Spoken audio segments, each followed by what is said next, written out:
Yo, Kirara, kumusta? Maraming salamat sa pag-click sa upload natin ngayon. Paki-like mo naman ang video. Please. Na-like mo na? Hey. Pero bago natin simulan, may gusto munang bumati pala sa inyo. Ayoko nga sana kasi panira lang eh. Kaso kasi makulit tong lasing na to eh. Kaya pagpasensyahan nyo na lang. Joke lang. Pinagbigyan ko na rin. Baka sakaling sipagin. Pero magpipin ako ng comment. Magbotohan tayo kung gusto nyo pang marinig yung pagbati niya sa umpisa ng bawat episode ng Misteryo sa Kumbento. Nabasa ko kasi yung mga comment nyo na nakaraan eh. Well anyway, eto na po siya. Tantananan! Yo Kirara, salamat sa pag-click ng upload natin ngayon. Ako po si Toti. Bago natin simulan, pakilike mo naman ang video. 1 hour later. Na-like mo na? Maraming salamat. Simulan natin ang pagtuklas sa mga misteryo sa kumbento. Yun o, napagbigyan na.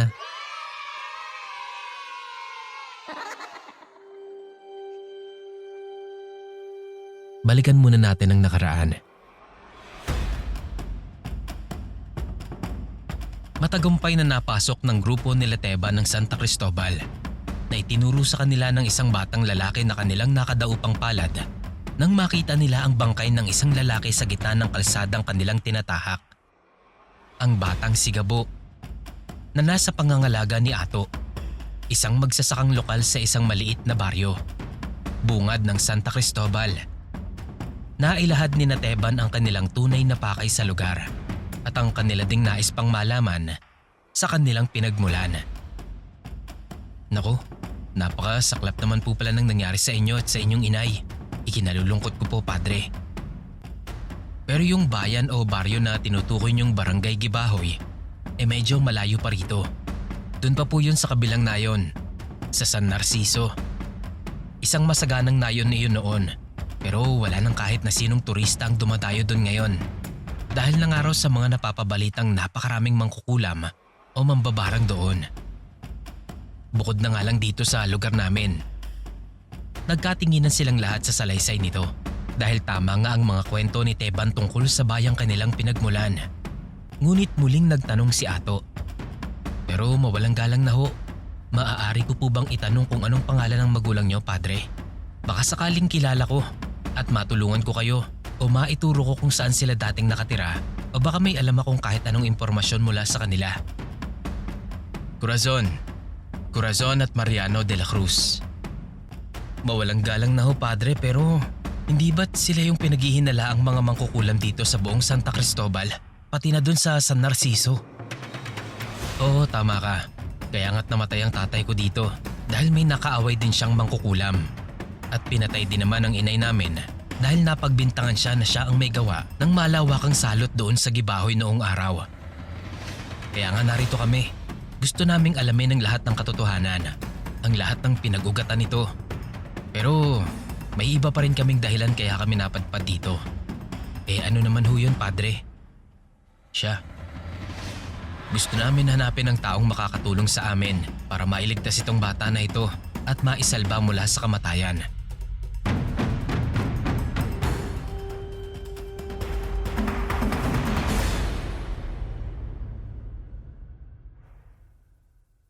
Hey, napakaangas! Punta na tayo sa kasalukuyan.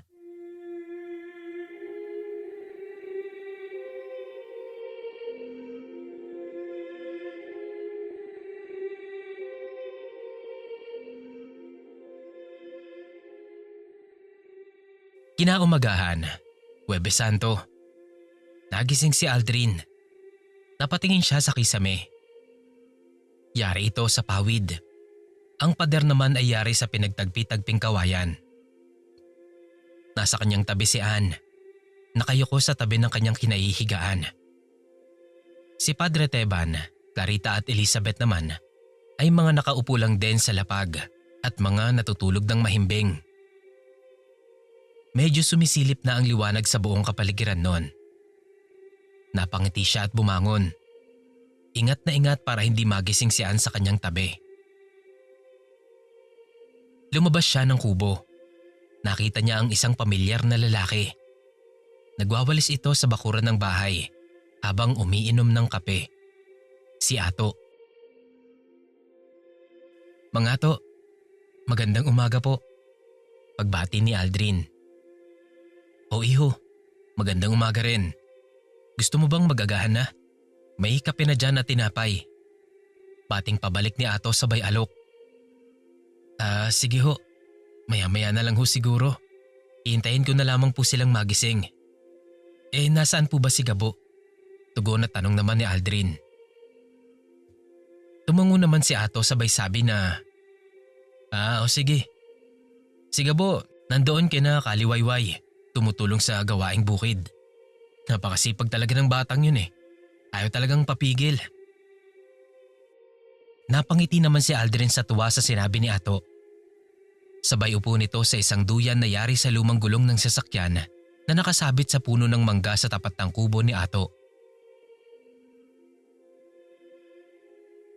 Natural lang ho siguro yun sa isang bata na may pangarap. Tulad ko po. Tugon ni Aldrin. Natahimik sandali ang dalawa. Maya-maya ay nagsalita si Ato. Toy, mukhang malayo pa ang pinanggalingan nyo no? Talagang naglaan kayo ng panahon para lang magtungo dito. Oo. Sa totoo lang nararamdaman ko ho ang pakay nila kung bakit nila ako dinala dito. Pero hinayaan ko na lang. Nais ko rin naman pong magkaroon ng tahimik na pamumuhay. Kailangan naming lutasin ang dapat lutasin. Tugon naman ni Aldrin. Tumango naman si Ato habang patuloy sa pagwawalis. Mga miyembro kayo ng simbahan ano? Tanong niya naman. Tumango naman si Aldrin. Sabay napatanong siya kung bakit. Sabi ni Ato, wala naman. Lumaki kasi ako na walang kinikilalang Diyos eh. Wala akong pinaglilingkuran kasi para sa akin, nabubuhay ang lahat sa pagsamba sa pera at kapangyarihan. Hindi na iniisip ang kapakanan ng iba at ng kapwa nila. Yun na yung mundong kinamulatan ko. Habang lumalaki ako, mas lalo akong naniniwalang walang Diyos. Kasi kung meron, kung totoong may Diyos, bakit may mga namamatay sa hindi nila kagustuhan? Bakit may mga korap na patuloy na namumuno? Walang habas na nagpapakasasa sa buwis na pinaghirapan ng mga tao. At bakit tuloy-tuloy ang kamalasan ng ibang tao kung tunay naman pala talaga silang naglilingkod sa Diyos na sinasamba nila? Bakit sunod-sunod at tila hindi natatapos ang problema ng tao sa mundo? Kung tunay man niyang Diyos, bakit hinahayaan niyang magpatayan ng mga nilikha niya? Bakit hinahayaan niyang lumangoy at magpakalunod ang lahat sa kasalanan? Kung tunay na may Diyos, bakit punong-puno ng paghihirap ang mundong siya mismo ang lumikha? Napangiti si Aldrin sa sunod-sunod na tanong ni Ato. Tumayo siya mula sa duyan at naupo sa nakatumbang troso. Sabi niya, "Naku, naiintindihan ko po kayo. Tama naman po ang mga obserbasyon ninyo sa mga nangyayari sa mundo. Tama po kayo, nalulunod sa kasalanan ng mundo. Nalulunod sa kasakiman, pagiging ganid sa kapangyarihan at sa ari-arian. Nagkakasala sa isip, sa salita, lalong-lalo na sa gawa. Pero para sa akin, yun ang tungkulin ng mga tagasunod ng Diyos, ng mga relihiyon. Ang hikayatin ng mga tao, imulat ang kanilang mga kaisipan sa katotohanan at mabuting balita ng Diyos. Sa kaligtasan na kanyang hatid sa mga taong nagsisisi at nagbabalik loob sa kanya. Ang tao ay likas na makasalanan. Pero meron tayong pagkakataon upang talikuran ang kasalanan na yan at muling magbalik loob sa kanya. At anong kapalit nun? Ito ang tanong ko sa iyo. Kung may mabuting Diyos sa inyong buhay, maiisip mo pa bang magkasala? Masisikmura mo bang lamangan at apakan ng mga taong walang ibang ginawa kundi ang mabuhay ng masagana at mapayapa. Ang tawag doon ay takot sa mabuti at matuwid nating Diyos. Kung may mabuting Diyos sa buhay mo at nalalaman mo ang kanyang mga salitang nakasaad sa Biblia, hindi mo rin ba susundin ang kanyang mabubuting kautusan na mahalin mo ang kapwa mo na higit sa iyong sarili at mahalin mo ang Diyos ng higit sa lahat? Oo, maraming taong nabubulag sa kasalanan. Dahil doon ay nakakatamasa sila ng panandaliang kasaganahan at karangyaan na hindi naman nila madadala sa kaharian ng Diyos. Mahal ng Diyos ang kanyang mga nilikha at tinatawag niya tayong mga anak. Nais lamang niyang alalahanin natin siya at muling magbalik loob sa kanya. Bawat panalangin natin ay hindi natutupad agad dahil may tinatawag tayong tamang panahon upang ibigay niya ang panalangin ng bawat isa. Tamang panahon upang ibigay sa iyo ang dapat na para sa iyo. Hindi naman lahat ng tao pera lang ang nais sa salitang karangyaan, kundi nais din nila ng maginhawang buhay. Walang gaanong problema, walang isipin, walang alalahanin. Pero bakit may problema pa rin? Hinahayaan ng Diyos na datnan tayo ng problema at pagsubok dahil nais niyang subukin ang ating pananampalataya sa Kanya, na hindi niya tayo inuobliga na pasanin ng mundo. Ang nais niya lamang ay pasanin natin ang krus patungo sa Kanya at siya na ang bahalang maglinis sa ating daraanan ng maluwag, walang lubak, walang butas na babagsakan. Siya ang tanglaw sa madilim nating mundo dahil alam na niya na likas na makasalanan ang mga tao. Sapagkat gayon na lamang ang pag-ibig ng Diyos sa sanlibutan, kaya nga ibinigay niya sa atin ang kanyang bugtong na anak, na sino mang maniwala at sumampalataya sa kanya ay hindi mapapahamak, bagkus ay magkakaroon pa ng walang hanggang buhay. At ang anak na yon ay si Jesus. Siya ang daan, ang buhay at ang katotohanan. Walang sino man ang makakarating sa Ama kundi sa pamamagitan niya. Si Jesus na anak ng Diyos ang siyang ilaw na nagniningning sa kadiliman. Natulala na lamang si Ato sa salaysay at sermon ni Aldrin. Nabitawan pati ang kanyang walis. Napayuko ito at muling nagtanong. Kung ganun pala, bakit ang mga relihiyon mismo ang nagkakaroon ng giitan sa pagitan ng mga nananampalataya sa Diyos? Ang relihiyon po kasi, yan ay samahang kasangkapan lamang upang tipunin ng mga mananampalataya ng Diyos. May iba't ibang paniniwala at paraan ng pagsamba, ngunit iisa lamang naman ang layunin nila. Ang sambahin at paglingkuran ng nag-iisa at tunay na Diyos na buhay. Wala pong perpektong relihiyon. Halos lahat ay may mga punang makikita ng karamihan. Tulad po ng relihiyong kinabibilangan ko, ang Iglesia Katolika. Marami pong bumabati ko sa amin dahil kami raw ay sumasamba sa mga rebultong Diyos-Diyosan. Hindi ko naman maipagkakaila yon. Dahil halos karamihan ng mga Katoliko lumalagpas na sa linya na dapat ang mga imahe na yon ay pagsagisag lamang sa mga tauhan na may kinalaman sa buhay ni Hesukristo. Tulad ng poong Nazareno, iyon ay sagisag ng isa sa paghihirap ni Kristo habang buhat-buhat niya ang mabigat na krus. Pero ang tanong, sa mga puso ba namin, yung imahe ba ay sinasamba namin? Hindi, kundi ang sinasagisag mismo ng imahe. Ang Diyos at si Jesus ay nakatuon sa ating mga puso. Kung ano ang laman nito sa ating pagsamba. Kung ang laman ba nito taos-pusong pagpupuri at pagsamba kay Jesus at sa Diyos. At hindi sa imaheng sumasagisag lamang dito. Tanong ng karamihan, bakit may patuloy na lumuluhod at humihipo sa mga kahoy o sa mga rebultong iyon? Ang para sa akin naman, pagagalingin ang tao hindi dahil sa hinawakan niya yung bagay o kung ano paman, kundi sa kung ano ang laman ng kanyang pananampalataya. Tulad na lamang ng isang kwento sa Biblia. May isang babaeng inaagasan ng dugo.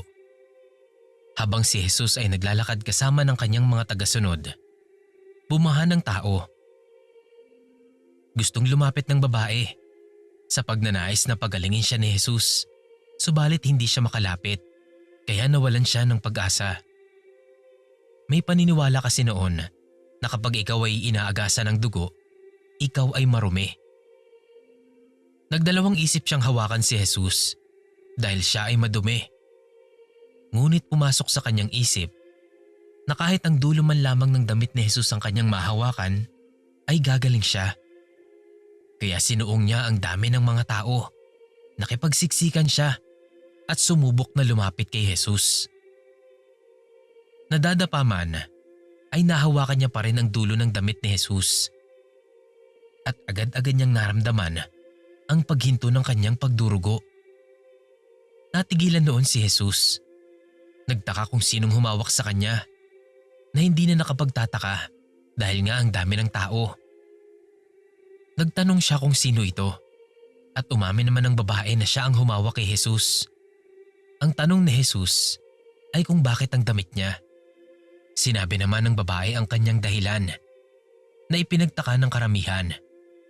Sumagot naman si Jesus, "Hindi ang damit ko ang nagpagaling sa'yo, kundi ang iyong pananampalataya." Yun ang nakatuon sa aming isipan. Ngunit kahit ano namang sabihin namin, ay hindi naman nauubusan ng pambabatikos ang ilan. Kaya nananatili na lamang kaming tahimik, nagpapatuloy sa aming layunin at pananampalataya. Napatango na lamang si Ato. Muli niyang dinampot ang kanyang walis, sabay tugon ng, "Ewan ko, hindi ko pa rin maintindihan." "Hindi mo naman po kailangang maintindihan agad. Oras at panahon ang kailangan. Hindi pa naman magugunaw ang mundo eh. Kaya kahit ikaw na hindi pa naniniwala sa panahon na ito, ay mahal ka na ng Diyos. Nagbuwis siya ng buhay para sa'yo, para sa kasalanan ng mundo." Pagkasabi ni Aldrin nito, ay agad siyang tumayo. Ngumiti siya sabay tapik sa balikat ni Ato at pumasok ng muli sa kubo. Sinundan na lamang siya ni Ato ng tingin na para bang nagninilay-nilay sa mga sinabi ng binata. Bahagya itong napangiti at saka ipinagpatuloy ang pagwawalis. Pagpasok ni Aldrin, naaabutan niyang gising na si Clarita. Napangiti ang madre at saka binati ng magandang umaga ang binata. Bumati naman siyang pabalik, sabay nagmano kay Clarita. Tinanong ni Aldrin kung nasaan si Anne, Padre Teban at si Sister Elizabeth. Sabi naman ni Clarita, nagluluto na daw ng agahan si Elizabeth. Si Anne naman daw ay may pinuntahan lamang saglit kasama si Padre Teban. Tumango na lamang si Aldrin na may kasamang ngiti. Si Clarita naman nagpaalam na kay Aldrin dahil mamamalengke pa raw ito sa sentro ng bayan. Paglabas ni Clarita ay naabutan niya naman doon si Ato. Nakaupo sa putol na troso na tila ba nagpapahinga na mula sa pagwawalis. "Magandang umaga, Ato." Bati niya at bumati din naman ito pabalik. Pagkatapos ay nagpaalam na si Clarita na lalabas lamang daw upang mamili sa sentro ng baryo ng mga pagkaing pwedeng lutuin sa buong maghapon. Nagpresenta naman si Ato na sumama upang magabayan din si Clarita sa daan patungo sa sentro. At pumayag naman si Clarita. Agad naman nang isinuot ni Ato ang kanyang salakot at lumakad na nga sila ni Clarita. Habang naglalakad ang dalawa, napapaisip pa rin si Ato sa mga sinabi sa kanya ni Aldrin. Pilit niyang ipinoproseso ang mga ito, pero tila siya ba'y naguguluhan pa rin. Alam niya naman sa sarili niya na mayroong malaking kabuluhan lahat ng mga sinabi nito sa kanya.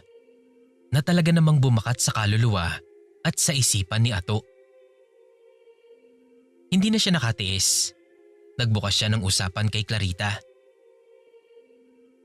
Sister, napapaisip lang ako. Ano kasi, lumaki po akong walang kinikilalang Diyos. Pero may bahagi sa akin na gusto ko siyang makilala. Kaya gusto ko sanang itanong sa iyo, sister. Ano ba siya para sa iyo? Napatigil silang dalawa sa paglalakad. Ibinaba nila ang kanilang mga bitbit. Lumingon si Clarita at sa pamamagitan ng kanyang palad ay itinuro niya ang paligid. Lahat ng nakikita mong natural, naririnig, nahahawakan, naaamoy at nalalasahan ay likha ng Diyos. Noong una, ang mundo ay isang madilim, walang laman at walang kabuhay-buhay na lugar. At sinabi ng Diyos, magkaroon ng liwanag. At nagkaroon na nga ng liwanag. Nagkaroon ng langit at lupa. Nilikha ang araw at buwan, pati na din ang mga bituin. At nagkaroon nga ng araw at gabi. Nilikha niya ang mga gubat at karagatan. Nagpaasul sa mga katubigan at nagpaluntian sa mga kalupaan. Naglabasan din ang mga bundok at mga bulkan na nagsisitaasan. Nilikha niya ang hayop sa lupa, sa himpapawid at sa karagatan, upang magkaroon palalo ng buhay ang kanyang nilikha. Ngunit may isang bagay pa ang kulang. Ang mga tao. Nilikha ng Panginoon ang tao sa sarili niyang imahe at ibinilin na pangalagaan ang mundong kanyang nilikha. Sinabi ng Diyos sa unang dalawang tao sa mundo na sina Adan, ang unang lalaki, at si Eva na unang babae na nagmula sa tadyang ni Adan na maaari nilang pangalagaan ang lahat, kainin ng kahit anong uri ng mga halaman at prutas maliban sa nag-iisang bunga ng punong kahoy na nasa gitna ng hardin ng Eden. Dahil ang sabi ng Diyos, sila ay mamamatay sa oras na kainin nila ito. Ngunit may isang ahas na mapanlinlang at mapanulsol. Inakit ng ahas si Eva na kainin ang bunga ng punong kahoy na yon at sinabi nitong hindi naman daw sila tunay na mamamatay, ngunit sila'y magiging matalino katulad ng Diyos. Umitas nga si Eva ng isang bunga. Kumagat siya rito at nakita ito ni Adan na hindi niya ikinatuwa. Ngunit imbis na magsisi si Eva, ay hinikayat pa niya ang kanyang katipan na kumain din ng isa pang bunga. Dahil hindi naman daw totoo ang sinabi ng Diyos. Hindi siya namatay. Habang kumakain sila, lumabas ang Diyos sa kanilang harapan. Subalit nagulat sila. Tila ba nahiya ang dalawa sa kanilang kahubaran at nagtago. Kumuha ng mga dahon at ipinangtabing sa kanilang katawan. Nagtaka ang Diyos kung papaano nilang nalaman na sila ay hubad. At doon nga ay nabunyag ang kanilang ginawa. Nagsisihan si Eva at Adan. Ngunit itinuro ni Eva ang lilong ahas. At doon na nga nabuo ang kasalanan ng tao. Ang kasalanan ng pagsuway ng tao sa Diyos. Nagalit ang Diyos. Isinumpa niya si Adan na tatagaktak muna ang kanyang pawis at mapapagod ang kanyang katawan sa pagtatrabaho upang matustusan ang pagkain nila ni Eva. Isinumpa din ng Diyos si Eva na magiging mahirap ang kanyang paglilihi at magiging masakit ang kanyang panganganak. Isinumpa din ng Diyos ang ahas na ito ay gagapang lamang sa lupa at hindi na makapagsasalita pa kailanman. Kaya ang mga lalaki sa lahat ng panahon ay nagtatrabaho upang makakain ng pamilya. At ang babae naman ay naghihirap sa pagbubuntis at masakit ang panganganak dahil sa matinding pagsuway na yon. Alam kong matatanong mo, kung bawal palang kainin ang bunga ng punong kahoy na yon, bakit pa yon inilagay ng Diyos? Ito ay dahil ayaw tayong kontrolin ng Diyos. binigyan niya pa rin tayo ng kalayaan upang mamili kung tayo ba ay susunod o hindi. Hanggang ngayon ay binibigyan niya tayo ng kalayaang mamili ng ating landas. Mali man ito o tama. Alam ng Diyos na nasa paligid natin ang mga demonyo upang tayo ay tuksuhin. Ngunit may kalayaan pa rin kung tayo ba ay magpapatukso o mananatiling matibay sa pananampalataya sa Kanya. Katulad lang yan ng mga pasanin at problema natin. Hinahayaan ng Diyos na pumasok sa atin ang problema, ang tukso ng kasalanan. Dahil nais niya tayong subukin kung tayo ba ay tunay na sumusunod sa Kanya at hindi sumusuway. Pero sa kabila ng mga pagsuway natin bilang mga anak niya, hindi niya tayo pinababayaan. Dahil gayon na lamang ang pag-ibig ng Diyos sa sanlibutan. Kaya ibinigay niya ang Kanyang bugtong na anak na ang sino mang sumampalataya at maniwala sa Kanya ay hindi mapapahamak kundi ang magkaroon ng buhay na walang hanggan. Yon ay si Jesus. Si Jesus na lalang ng Espiritu Santo. Nagkatawang tao siya sa pamamagitan ni Maria na kanyang ina. Naging mabuti siyang anak.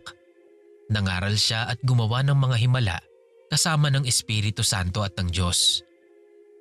Minahal siya ng sangkatauhan. Ngunit siya ay pinatay ng mga Pariseyo at mga eskribang mapagmataas.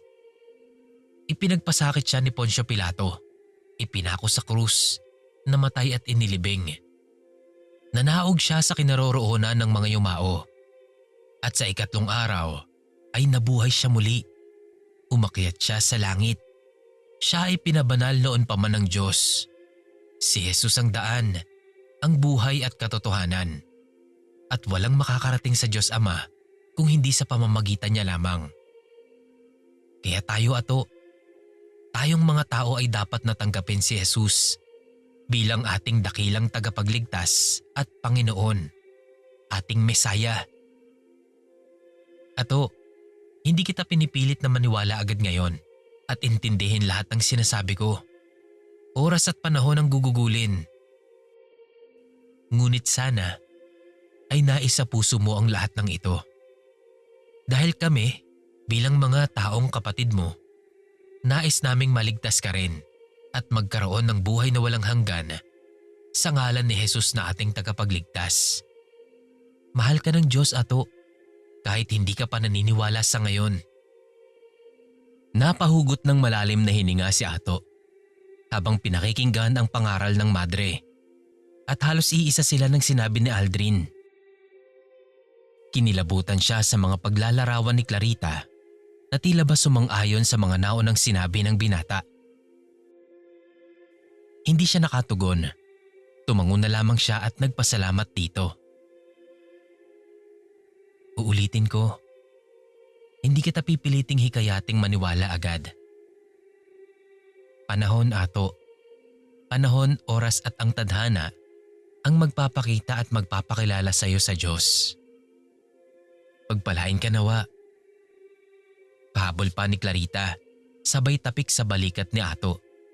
Pagkatapos ay nagpatuloy na sila sa paglalakad. Hindi malinaw kay Ato noon ang kanyang nararamdaman. Nalilito, natutuwa, nagagalak o nahihiwagaan.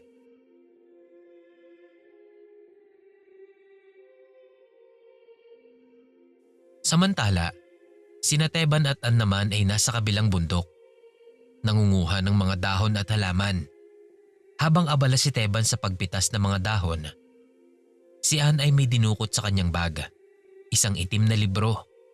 Ang librong ibinigay sa kanya ni Clarita noon nung pumunta sila sa ampunan.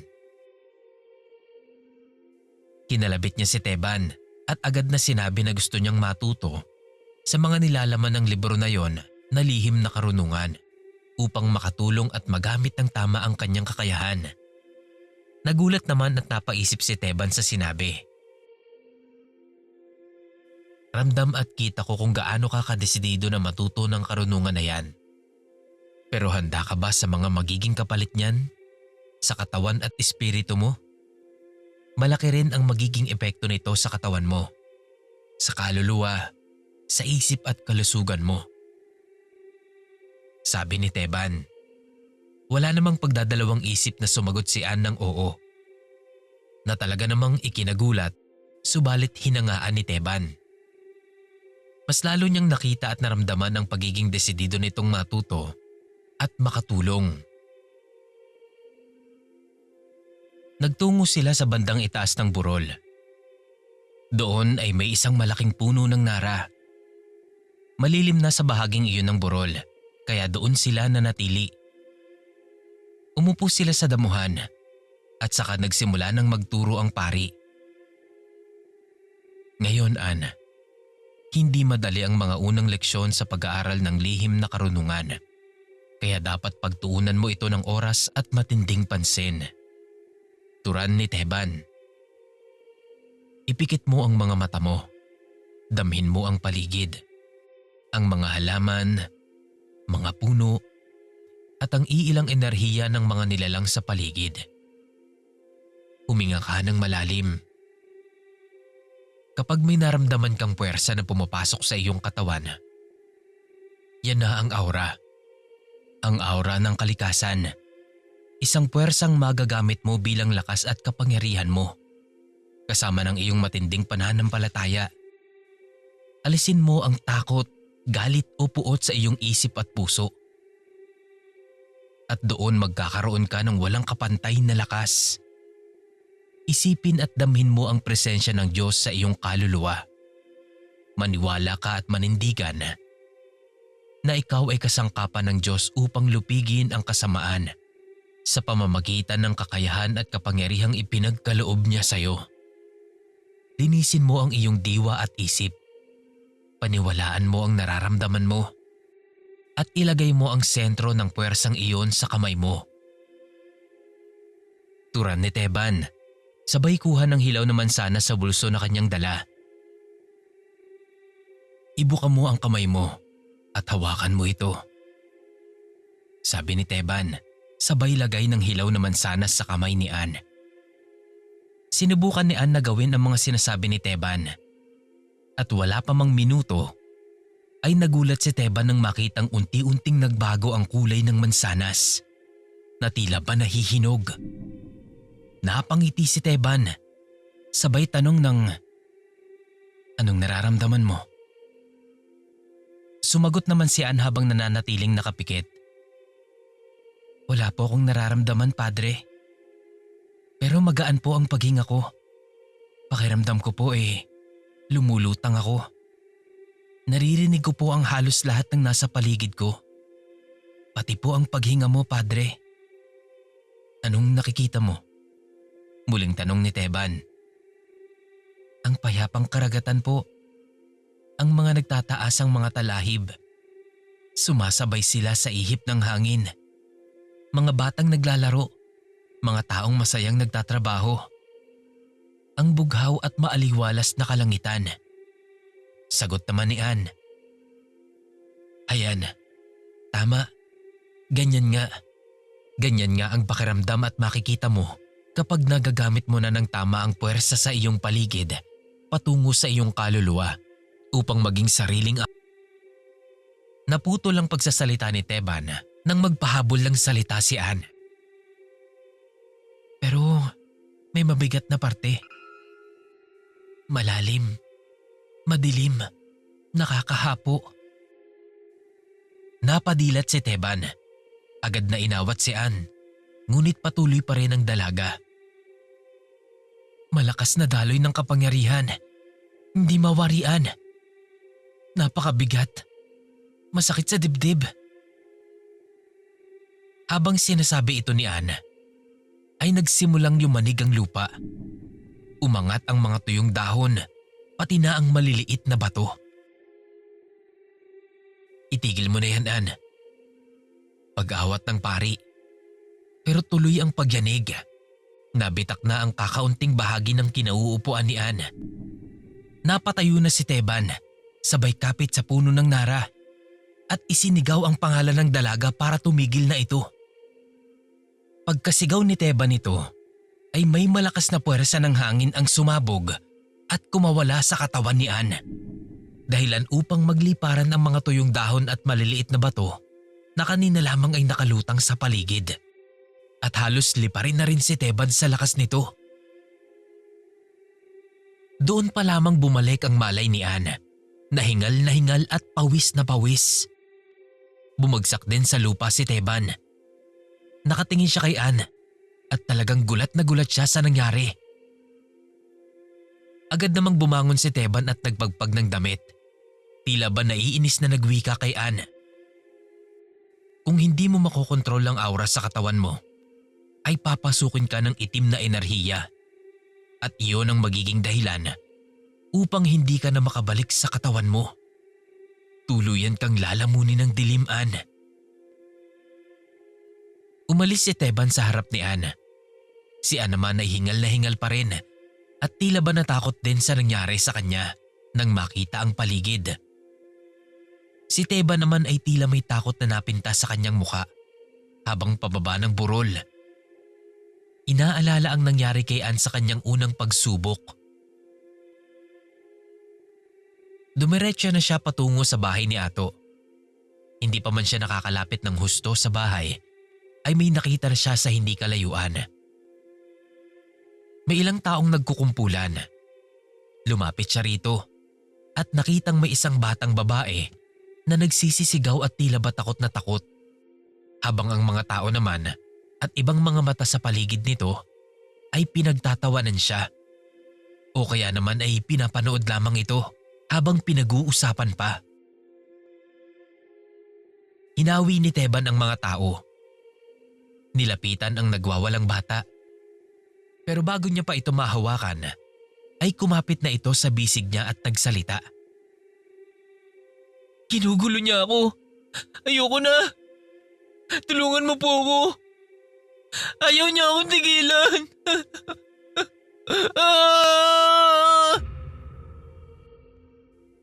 Hindi naman maintindihan ni Teban kung ano bang ibig sabihin ng bata. Kaya hinawakan niya ito sa braso at tinulungan na makatayo. Sige ho, ako na hong bahala sa bata. Pwede niyo na po kaming iwan. Kalmadong turan ni Teban sa mga tao sa paligid. Hindi niya napuna, pero para bang masama ang tingin sa kanya ng mga tao.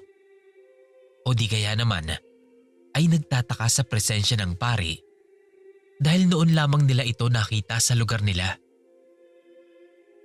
Nag-aalisan ang mga tao. Idinampi ni Teban ang kanyang palad sa bata at ang bata naman ay agarang nawalan ng malay. Binuhat niya ito at dinala sa bahay ni Ato. Sinalubong siya ni Aldrin at napatanong sa pari kung anong nangyari. Gayon din naman si Elizabeth na noon ay naghahanda na ng agahan. Tumugon si Teban. Mamaya ko na ikukwento kapag narito na sila Rita at Ato. Inilapag niya ang bata sa nakalatag na banig. Kumuha siya ng plangganita na may tubig at nanghingi rin siya ng panyo. Pinunas-punasan niya ang muka at braso ng bata at saka naglagay ng mamasamasang panyo sa ulo nito. Habang sina Elizabeth naman at Aldrin ay nagtatakang pinapanood si Teban at hindi na umimik pa. May kalahating oras ang lumipas. Dumating na din sina Clarita at Ato. Nakita nila ang bata, kaya nagtaka sila kung sino ito at kung bakit ito nandoon. Sumagot naman si Teban at ipinaliwanag niya ang nangyari. Pati na ang pakay niya kung bakit niya ito dinala sa bahay ni Ato. Tila ba nagkaroon ng ideya si Clarita sa kung anong balak na gawin ni Teban. Kaya agad niyang binulungan si Ato at sinabing, "Manood ka." Binulungan ni Teban ang kanyang hintuturo. Pagkatapos ay itinuon yon sa leeg ng bata at saka siya nagsalita. "Sino ka? Bakit mo ginugulo ang batang ito?" Lalong nakunot ang noon ni Ato. Magtatanong pa sana siya kay Clarita. Ngunit nagsenyas ito na wag siyang magsalita. Ilang saglit ay umunat at umarko ang katawan ng bata. Sabay nagsalita.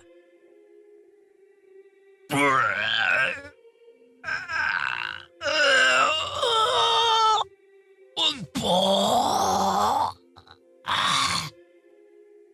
Wala. Wala akong balak sa batang ito. Tumugon naman si Teban. Bakit mo ito ginugulo? Muling nagsalita ang bata. Sinabi nito na kailangan niya raw ng tulong. Kahit hustisya man lamang daw. Tila ba gustong makipag-usap ng kung sino mang nasa loob ng katawan ng bata. Napaatras si Ato at ginapangan ng kilabot sa katawan sa kanyang nasasaksihan. Tinanong ni Teban kung anong pangalan at kung ano ang nangyari dito. Sumagot naman agad ang nasa loob ng bata. Luwan. Luwan daw ang pangalan niya. Nakikiusap itong tulungan siya. Wala raw siyang kalaban-laban na pinatay ng mga hindi niya kilala. Hinigop daw ng mga ito ang lakas ng katawan niya. Pagkatapos ay saka siya sinunog. Pagkatapos ay paulit-ulit siyang sumisigaw ng sakit. Nandilat sila Teban at ang iba pa nang marinig ang sagot ng nasa loob ng katawan ng bata. Naalala ni Teban yung nakita nila sa daan na patay na lalaki. At nagulat din naman agad sila nang marinig nila ang batang sigabo. Nagngangawa ito na tila ba may gustong sabihin habang itinuturo ang bata na noong mga oras na yon ay kararating lamang at nandoon pa lamang ito sa pinto ng bahay. Kasunod niya namang dumating si Ann. Niyakap ni Ann si Gabo at inawat din sa pagwawala nito habang itinuturo pa rin yung batang nakalumpasay. Hindi ka namin matutulungan dahil alam ko kung anong ginawa sa'yo nung mga tinutukoy mong matatanda. Kinuha nila ang buhay mo sa pamamagitan ng pagdukot ng kaluluwa mo palabas mismo ng katawan mo gamit ang kanilang itim na kapangyarihan. Wala na kaming magagawa roon pero matutulungan ka namin para makatawid sa kabila. Usal ni Teban. Hindi na tumugon pa ang nasa katawan ng bata.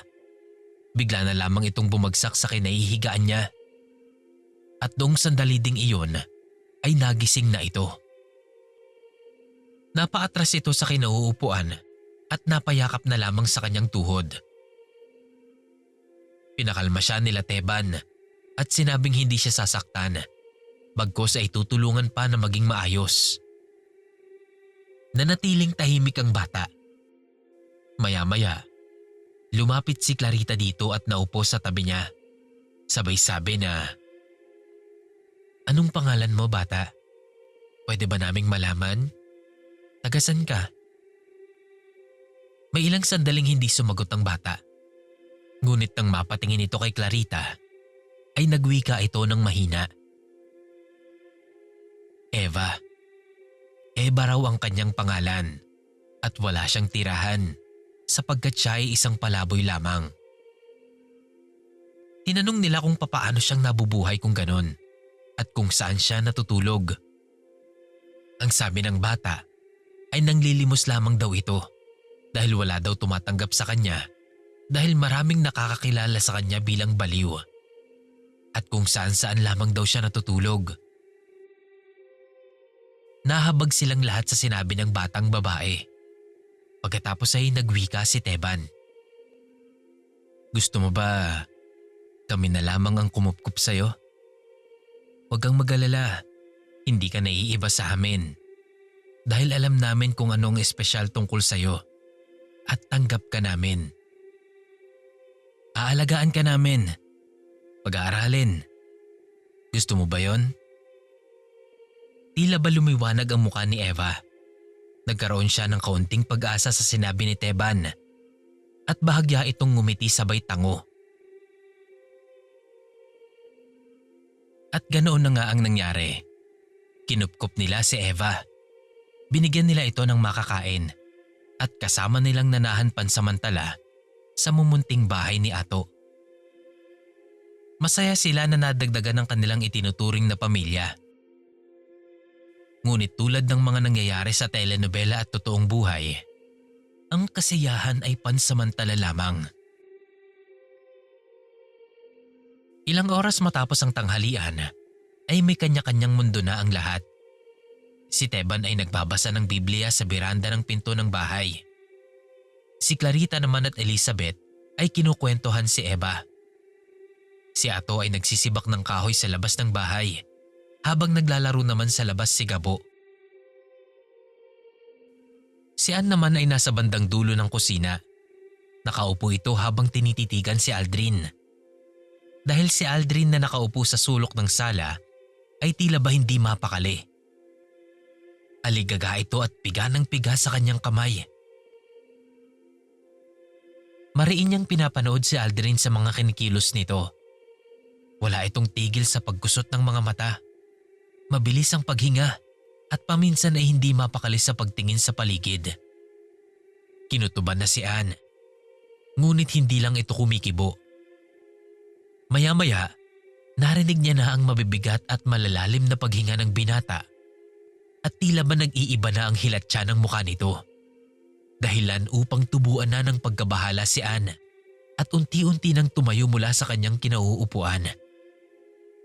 Nakita niya na unti-unting may parang usok na itim ang pumapalibot kay Aldrin. Napansin niya rin na nakatitig na ito ng matalim kay Teban. Napatingin si Ann sa gawin ni Teban at nakita niyang lumingon din si Teban kay Aldrin.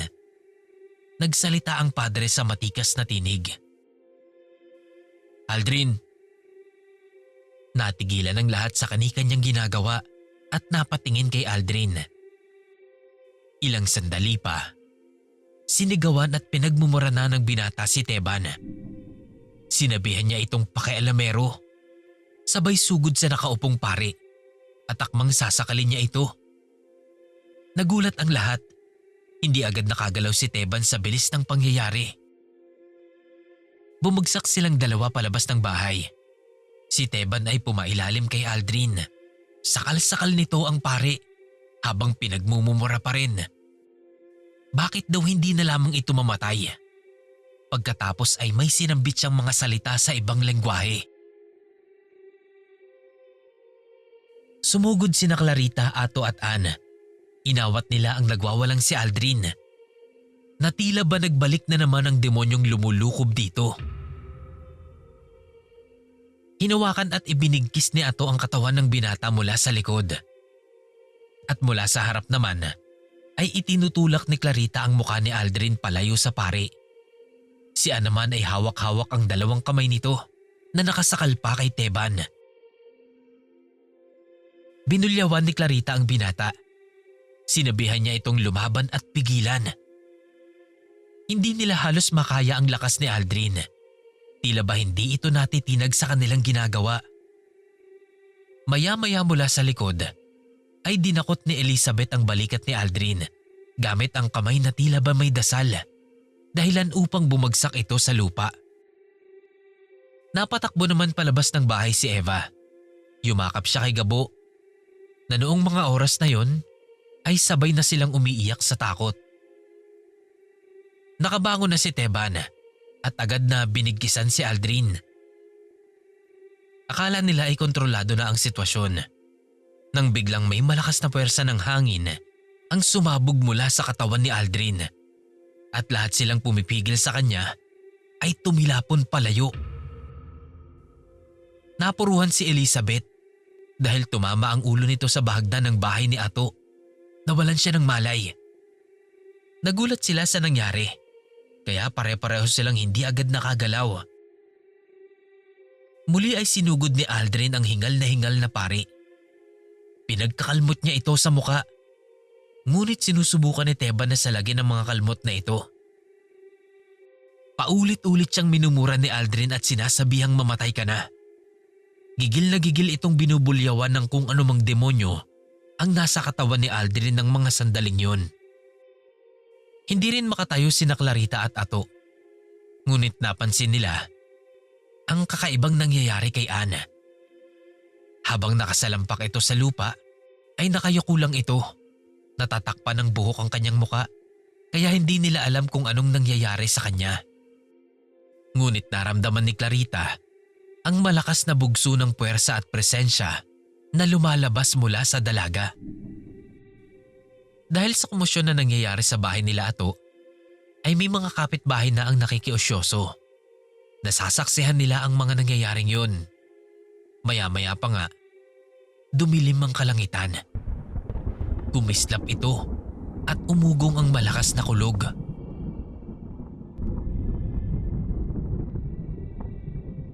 Napatingala ang lahat dahil sa biglaang pagbabago ng panahon. Nagulat na lamang si Clarita nang makita si Ann na tumayo. Dinakot ang mukha ni Aldrin at ibinalibag ito sa lupa ng walang kahirap-hirap. Napatihayang bumagsak si Aldrin. Dinakot muli ni Ann ang mukha nito at tila ba may ibinubulong sa hangin. Sabay sigaw ng mga salita sa ibang lengguwahe. Pagkabigkas nito ay napahiyaw ang kung anumang nilalang ang nasa katawan ni Aldrin. Sabay buga ng malakas na puwersa ng hangin mula sa kanyang katawan.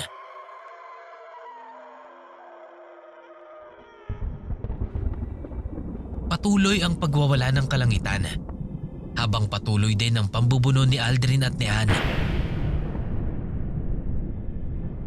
Madalian na ding lumapit sina Teban at Clarita at hinawakan ang mga paa at kamay nito habang sabay-sabay na umuusal ng dasal.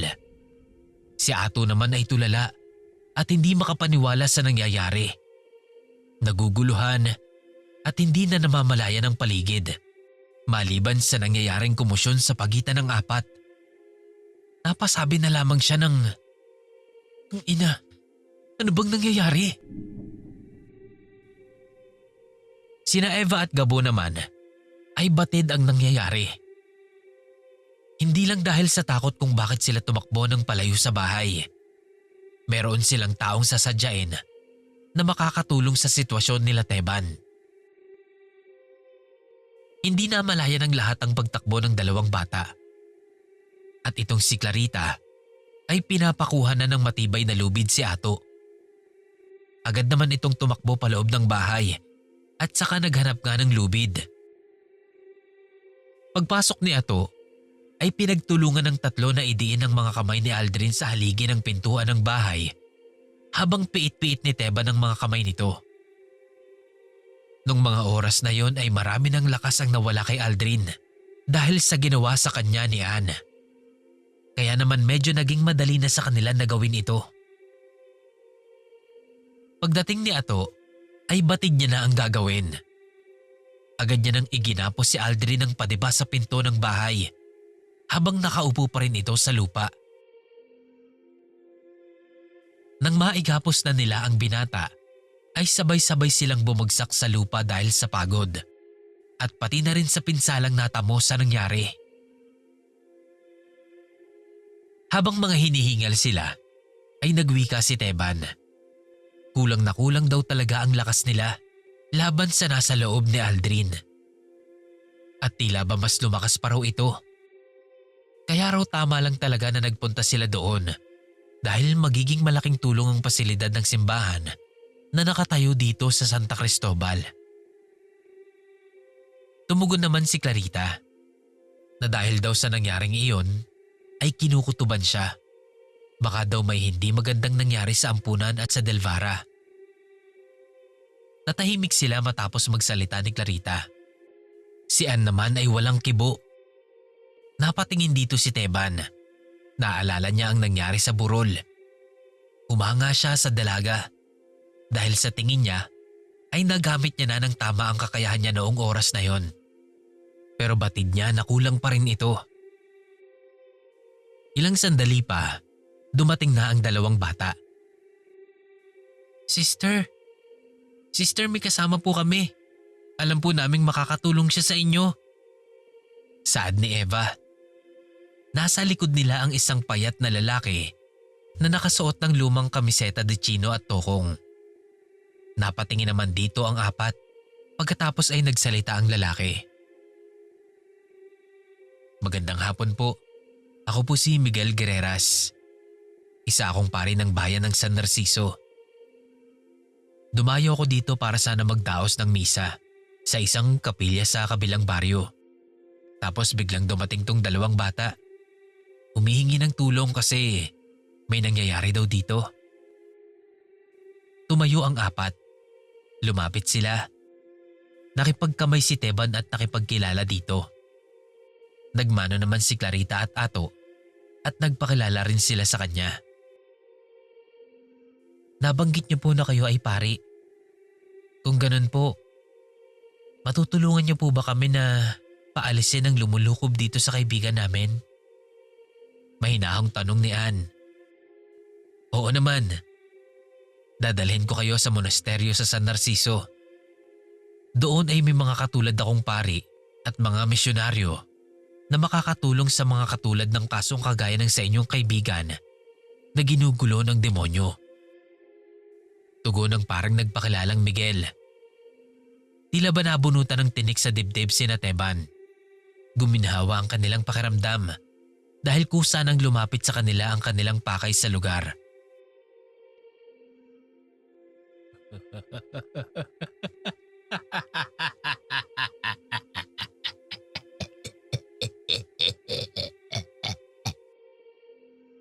Mga inutil. Akala nyo ba'y madadaan nyo kami sa mga putay ng eksorsismo na yan? Mga ulol.